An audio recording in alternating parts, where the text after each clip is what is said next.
Assalamualaikum warahmatullahi wabarakatuh.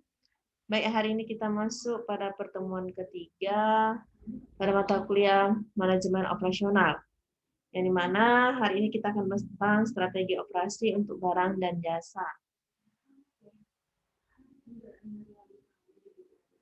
Nah, apa itu strategi operasi?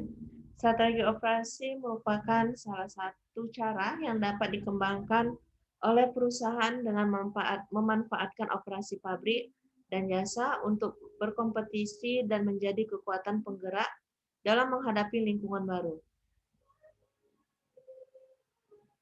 Operasi tidak hanya dijadikan sebagai tempat menghasilkan barang atau jasa, tetapi harus dapat dijadikan sebagai media bersaing dan media untuk mencapai keunggulan yang berkesinambungan. Nah, jadi di sini bahwa strategi operasi itu merupakan suatu aktivitas ataupun suatu kegiatan yang dapat dikembangkan oleh perusahaan untuk memanfaatkan operasi pabrik tersebut. Nah, jadi di situ juga dengan adanya strategi bisnis atau strategi operasi dapat menghasilkan suatu pola yang konsisten dalam keputusan operasi. Nah, jadi di sini berpedoman kepada strategi bisnisnya. Nah, faktor perlunya strategi operasi. Faktor-faktor apa saja yang perlu strategi operasi? Yang pertama, dorongan untuk menekan biaya atau efisiensi dan meningkatkan kualitas produk. Yang kedua, melemahnya bargaining position dalam menghadapi para supplier. Yang ketiga, pesaing semakin kuat dalam pemasaran produk yang sama. Yang keempat, ketiadaan atau kelangkaan tenaga profesional untuk bidang keahlian tertentu dalam menciptakan kemampuan khusus. Pandangan global mengenai strategi operasi. Nah, di sini dapat kita lihat ada beberapa pandangan global mengenai strategi operasi. Yang pertama, mengurangi biaya. Yang kedua, memperbaiki rantai pasokan. Yang ketiga, menghasilkan barang dan pelayanan yang lebih baik. Yang keempat, memahami pasar. Yang kelima, belajar untuk memperbaiki operasi. Yang keenam, mendapatkan dan mempertahankan bakat global. Nah, di dalam mengembangkan strategi operasi, di sini juga kita harus mengembangkan misi dan strateginya. Nah, apa itu misi? Misi adalah akan kemana organisasi tersebut yang akan kita jadikan ataupun akan kita jalankan. Itu misi.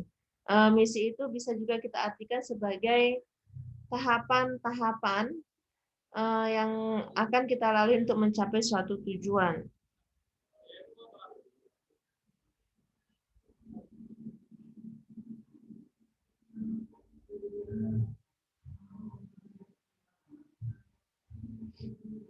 Nah, strategi di sini bagaimana cara organisasi perusahaan untuk mencapai misinya.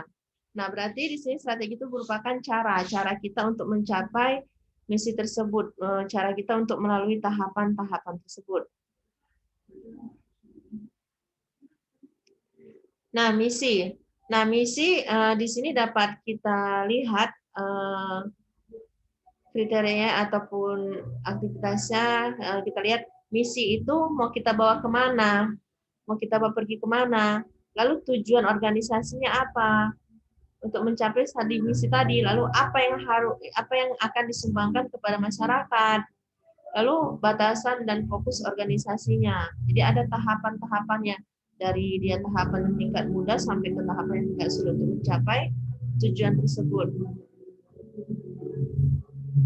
Nah, strategi di sini rencana tindakan untuk mencapai misi. Lalu yang kedua itu wilayah fungsional mempunyai strategi untuk mencapai misi. Yang ketiga, strategi ini memanfaatkan peluang dan kekuatan, menetralkan ancaman, serta menghindari kelemahan. Lalu bagaimana meraih keunggulan bersaing melalui operasi?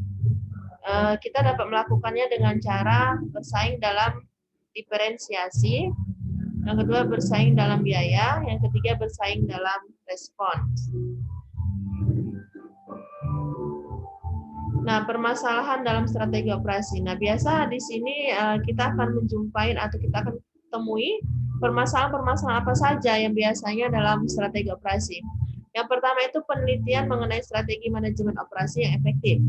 Yang kedua, mengidentifikasi beberapa prasyarat untuk mengembangkan strategi manajemen operasi yang efektif. Yang ketiga, melihat dinamika pengembangan strategi manajemen operasi. Lalu, karakteristik perusahaan yang mempunyai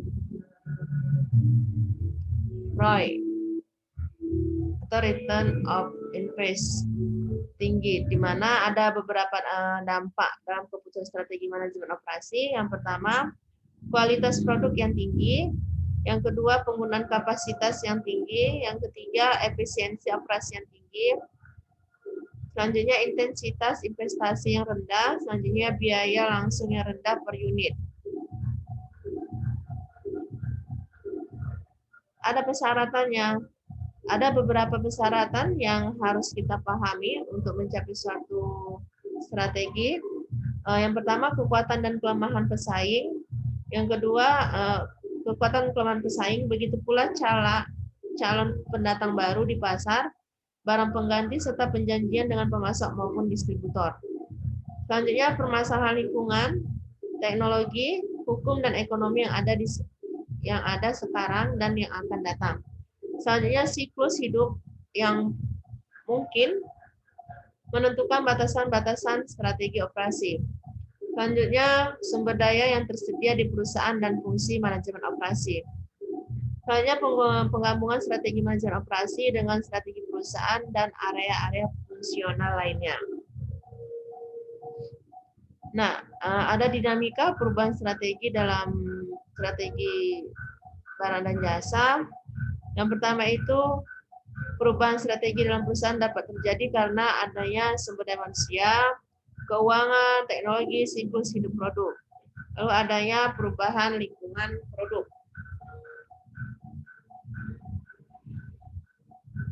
Nah, di dalam pencapaian strategi operasi, di sini kita juga harus menggunakan analisis SWOT. Analisis SWOT itu maksudnya ada di sini, ada S-nya itu strength, weakness, opportunity, dan threat. Nah, di sini dapat kita lihat dari diagram yang disajikan pada slide berikut. Di sini ada analisis. Analisis itu dia berpengaruh kepada external opportunity, internal strength, misinya, external threat, strategi, dan internal weakness.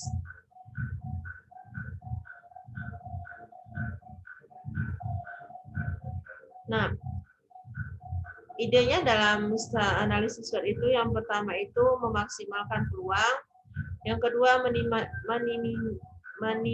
meminimalkan ancaman di lingkungan, yang ketiga memaksimalkan keunggulan, dan selanjutnya meminimalkan kelemahan dalam organisasi.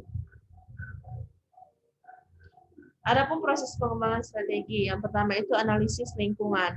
Di sini analisis lingkungan maksudnya kita mengidentifikasi kekuatan, kelemahan, peluang, dan ancaman, lalu memahami lingkungan, pelanggan, industri, dan pesaing.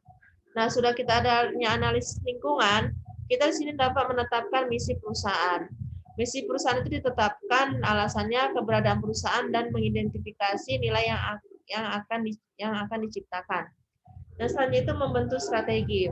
Membentuk strategi di sini maksudnya membangun keunggulan bersaing seperti harga yang murah, fleksibilitas rancangan atau volume, lalu kualitas pengantaran yang cepat, lalu kehandalan, layanan purna jual atau lini produk yang beragam.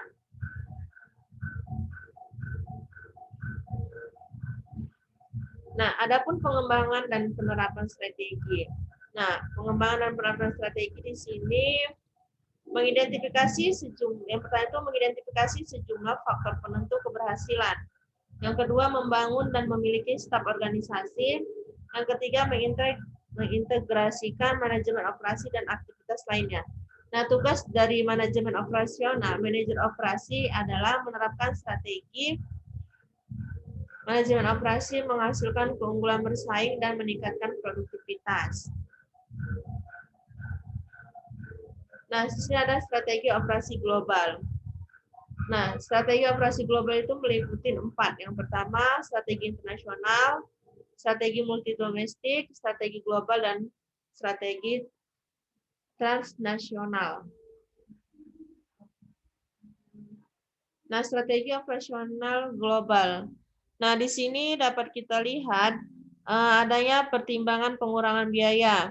Nah, di sini dapat kita lihat adanya diagram yang menunjukkan kalau dia ke atas tinggi, yang ke bawah dan yang terendah, lalu juga sama secara horizontal atau vertikal itu tinggi dan rendah. Nah, di sini dapat kita lihat strategi global. Strategi global itu yang pertama itu mencangkup standarisasi produk, yang kedua skala eksperimen, yang ketiga pembelajaran lintas budaya, contohnya Texas instrumen.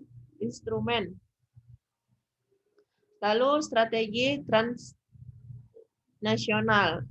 Strategi transnasional ini ada beberapa indikatornya. Yang pertama memindahkan bahan baku, orang atau pemilikan,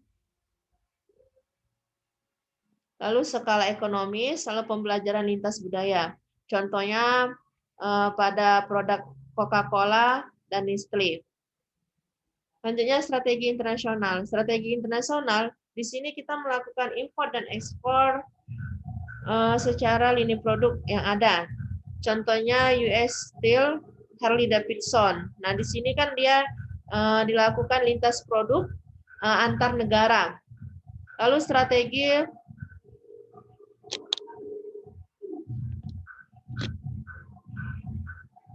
multidomestik. Strategi multidomestik di sini ada indikatornya. Yang pertama itu menggunakan modal domestik. Yang kedua, melakukan apa-apa usaha perhitungan anak di perusahaan. Contohnya itu seperti Texas Chicken, McDonald, KFC. Nah, itu yang sering dilakukan. Nah, sekian pemaparan materi saya hari ini. Di akhir penjelasan materi ini, saya akan memberikan tugas individu dan dikumpulkan hari ini juga. Di sini Ananda sekalian menganalisis strategi operasi pada suatu perusahaan. Nah, di sini ada ketentuannya. Ketentuannya masing-masing mahasiswa tidak boleh sama. Yang kedua, pokok bahasan analisis itu harus mencakup tentang misi dan strategi perusahaan, lalu strategi operasi, keunggulan bersaing, lalu menggunakan analisis SWOT, dan lalu pengembangan dan penerapan strategi operasi. Nah, untuk tugasnya silakan ditulis tangan menggunakan double folio. Assalamualaikum warahmatullahi wabarakatuh.